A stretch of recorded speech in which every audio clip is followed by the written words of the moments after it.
தேகத்தை காட்டில் ஆத்மா வேறுபட்டவர். எதனாலே? தேகம் அழியும், கண்கூடாக பார்க்கிறோம். ஆத்மா அழிய மாட்டார்.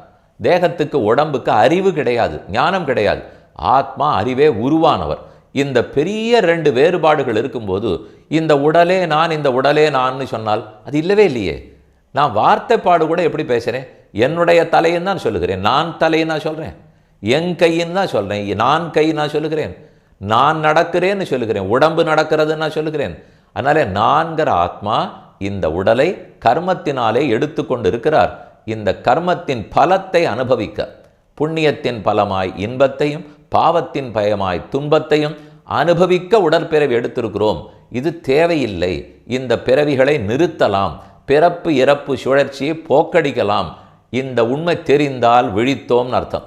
இந்த உண்மை தெரியாமல் போனால் தூங்கி கொண்டிருக்கிறோம்னு பொருள். அப்படி தூங்கி கொண்டிருப்பவர்களைத்தான் ஆண்டாள் எழுப்புகிறாள்.